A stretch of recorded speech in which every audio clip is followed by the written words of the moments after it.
All right. I wasn't really satisfied with the way Bush summed up the economic problem last night. He tried, but I don't think it really came across well reading from cue cards, so I'm going to take a swing at it. If you don't understand what's going on right now, this video is for you. A few years ago, around 2002, we had a recession. A recession is when the economy gets smaller and there's less money in it.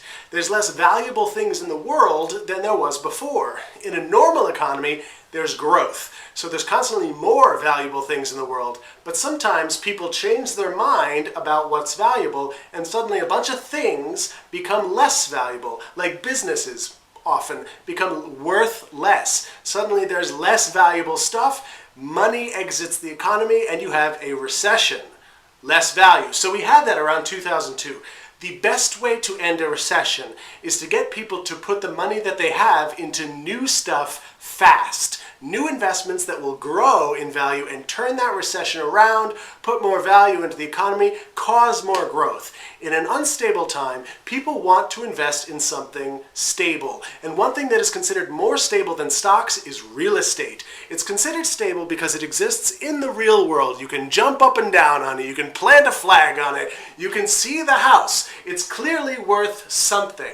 So in order to fight off the recession that we were having and to get people to make stable investments, the Federal Reserve did something to help people buy houses. The Federal Reserve, by the way, is a group of people who are appointed by the president.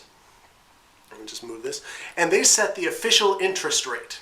When this number goes down, it makes it less expensive for you to get a loan because you won't have to pay as much interest. So when that interest rate goes down, people take out more loans and they buy more things, especially houses. And that's what the Federal Reserve did. So to summarize what I just said, because it is complicated, cutting the interest rate is a great way to fight a recession because it encourages people to invest in real estate. So this time around, the cut in the interest rate, it worked. It worked really well because people bought a lot of houses after around 2002. And you know why? Because in a 3-year period, they cut the rate from 6.5% to just 1%. I can't whistle. It's a whistling downward. Way down.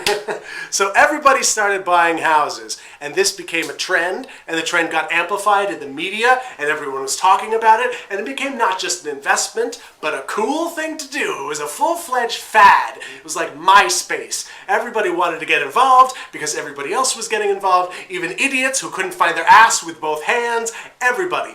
You get a loan, you buy a house, you fix it up a little, and you sell it for more. It's called flipping.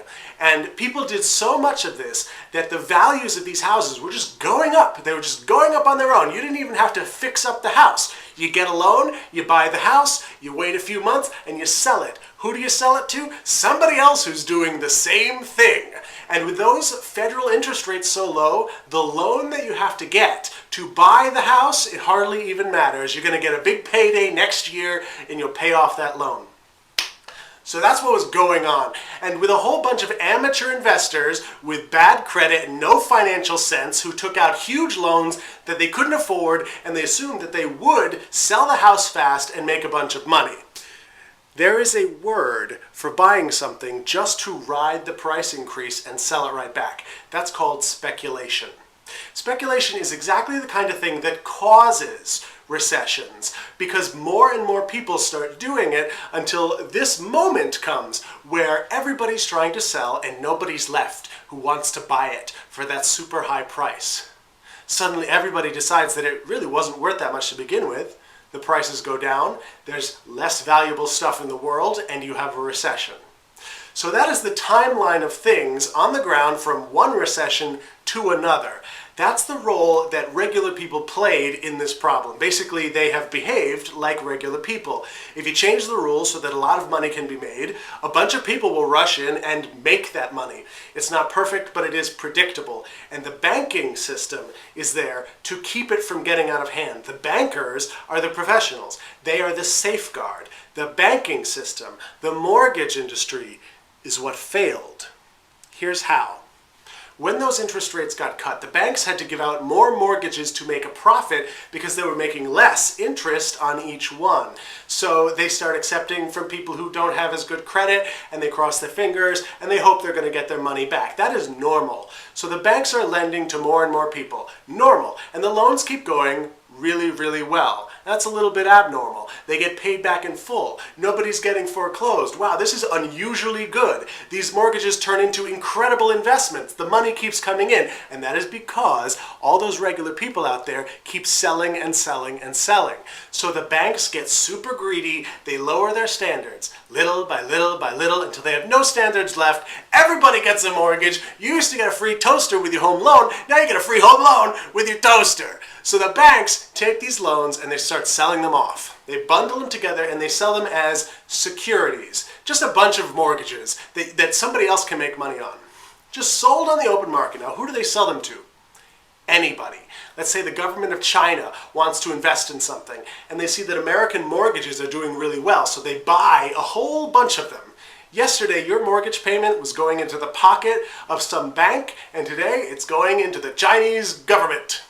The mortgages are bought and sold on the market as if they are potatoes or light bulbs or anything. They seep into every little nook and cranny of the global economy. Industries and pension funds and governments around the world have bought these amazingly high-performing investments that are about to turn bad. The biggest buyers were two companies called Fannie Mae and Freddie Mac. These companies were set up a long time ago by the government specifically to buy this kind of mortgage. The idea being that we want these mortgages to be given out by banks, and banks will have more of an incentive to lend if they have someone to sell these mortgages to. So the government created these companies, Fannie and Freddie. These companies should have signaled an early warning to this problem. It's part of their job. They knew the loans they were buying were bad. They knew the credit was bad, but the housing department told them to keep buying, and they kept buying them. So that part of the government really failed to stop the problem. They didn't cause the problem, but they definitely failed to stop it, and they gave the banks an excuse to keep going. They gave the banks credibility. And this, by the way, is the part where conservatives managed to blame Bill Clinton, because the Clinton administration set a standard in the previous decade that a lot of these mortgages would be bought by Fannie and Freddie. So we blame Clinton for something that happened in the next decade as if it wasn't the Bush administration's job to adapt to changing circumstances. Anyway, I mean, who was president when it went bad? Anyway, the peak moment came and everybody realized that nobody wants these houses at these prices. They can't be sold anymore. And not only can they not be sold, but the current owners can't afford the monthly payments, especially now that the interest rate has gone back up. So it is cumulatively worse. People can't pay back the loan, the house gets foreclosed, then it gets sold at auction. Value goes way down. Money exits the economy. There's less value in the world. Things contract. Everybody loses. The speculator who bought the house is broke and has no home. The Chinese government or Freddie Mac or whoever bought that thing suddenly loses half their money, and the banks can't make more money because no investor wants to buy this crap from them anymore. Wonder why? So this is happening now. A whole lot of money is draining out of the world through all these different holes, like a lettuce colander. And these houses, because these houses are getting foreclosed, and it's draining out of all different parts of the world, everyone's affected, and it's threatening to put us into a very long and deep recession, the size of which we have not seen in our lifetimes. Now, the government wants to step in and prevent that from happening.